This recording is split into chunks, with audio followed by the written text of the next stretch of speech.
Assalamualaikum warahmatullahi wabarakatuh.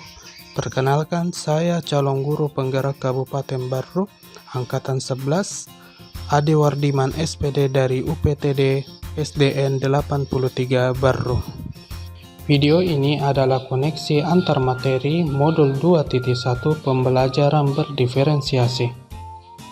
Apa itu pembelajaran berdiferensiasi? Pembelajaran berdiferensiasi adalah usaha guru dalam menyesuaikan proses pembelajaran di kelas untuk memenuhi kebutuhan belajar individu murid.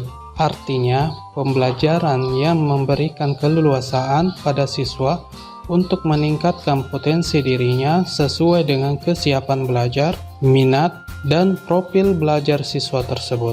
Maksudnya, setiap anak adalah unik.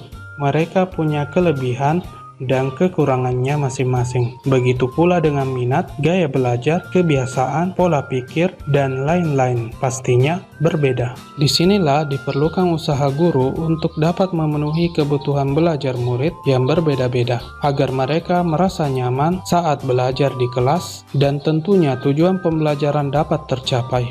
Lalu, bagaimana cara untuk dapat melakukan pembelajaran berdiferensiasi di kelas? Agar dapat melakukan pembelajaran berdiferensiasi, guru harus memahami tujuan pembelajaran terlebih dahulu. Selanjutnya, mengetahui dan merespon kebutuhan belajar murid, menciptakan lingkungan belajar yang mengundang murid untuk belajar, melakukan manajemen kelas yang efektif, dan melakukan penilaian berkelanjutan. Berkaitan dengan kebutuhan belajar murid, guru harus memahami 3 aspek berikut ini. Yang pertama, kesiapan belajar murid. Kesiapan belajar mengharuskan guru untuk menilai pengetahuan awal dan menentukan apa yang telah murid ketahui dan di mana murid berada. Yang kedua, minat murid. Minat setiap murid pasti berbeda-beda. Minat adalah salah satu motivator penting bagi murid untuk terlibat aktif dalam proses pembelajaran. Dan yang ketiga, profil belajar murid. Profil belajar murid berkaitan dengan lingkungan, budaya, gaya belajar, dan kecerdasan majemuk yang berbeda antara satu anak dengan yang lainnya. Kebutuhan belajar murid dapat diidentifikasi berdasarkan cara-cara berikut ini: mengamati perilaku murid-murid, mengidentifikasi pengetahuan awal, melakukan refleksi terhadap praktik pengajaran, berbicara dengan guru murid sebelumnya, membaca rapor murid, atau bisa juga menggunakan berbagai penilaian formatif dan diagnostik. Strategi untuk mendiferensiasi pembelajaran bisa dilakukan dengan 3 cara, yaitu diferensiasi konten, proses, dan produk.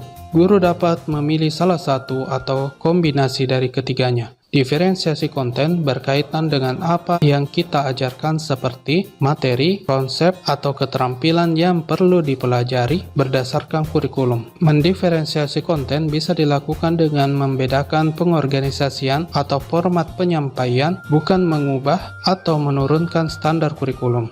Diferensiasi proses berupa kegiatan yang memungkinkan murid berlatih dan memahami atau memaknai konten dengan cara membedakan proses yang harus dijalani oleh murid.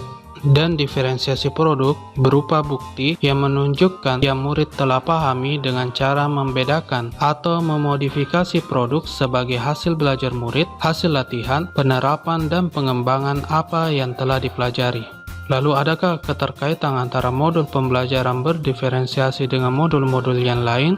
Tentu saja ada. Untuk dapat melakukan pembelajaran berdiferensiasi, maka guru harus berusaha memenuhi kebutuhan belajar anak sesuai dengan kodrat alam dan kodrat zaman berdasarkan filosofi Ki Hajar Dewantara. Dalam melakukan pembelajaran berdiferensiasi, seorang guru penggerak harus berpihak pada murid, reflektif, mandiri, kolaboratif, dan juga inovatif untuk dapat menciptakan pembelajaran berdiferensiasi agar dapat memenuhi kebutuhan murid. Dengan demikian, seorang guru penggerak dapat mewujudkan kepemimpinan murid dengan menuntun murid merdeka belajar. Hal ini sesuai dengan nilai dan peran guru penggerak. Selanjutnya, pembelajaran berdiferensiasi pun dapat menjadi salah satu strategi untuk mewujudkan visi guru penggerak yang berpihak pada murid. Dan dalam pelaksanaan pembelajaran berdiferensiasi, antara guru dan murid harus ada kesepakatan kelas terlebih dahulu agar proses pembelajaran dapat berjalan dengan baik sesuai dengan nilai-nilai budaya positif. Demikian pemaparan koneksi antar materi modul 2.1.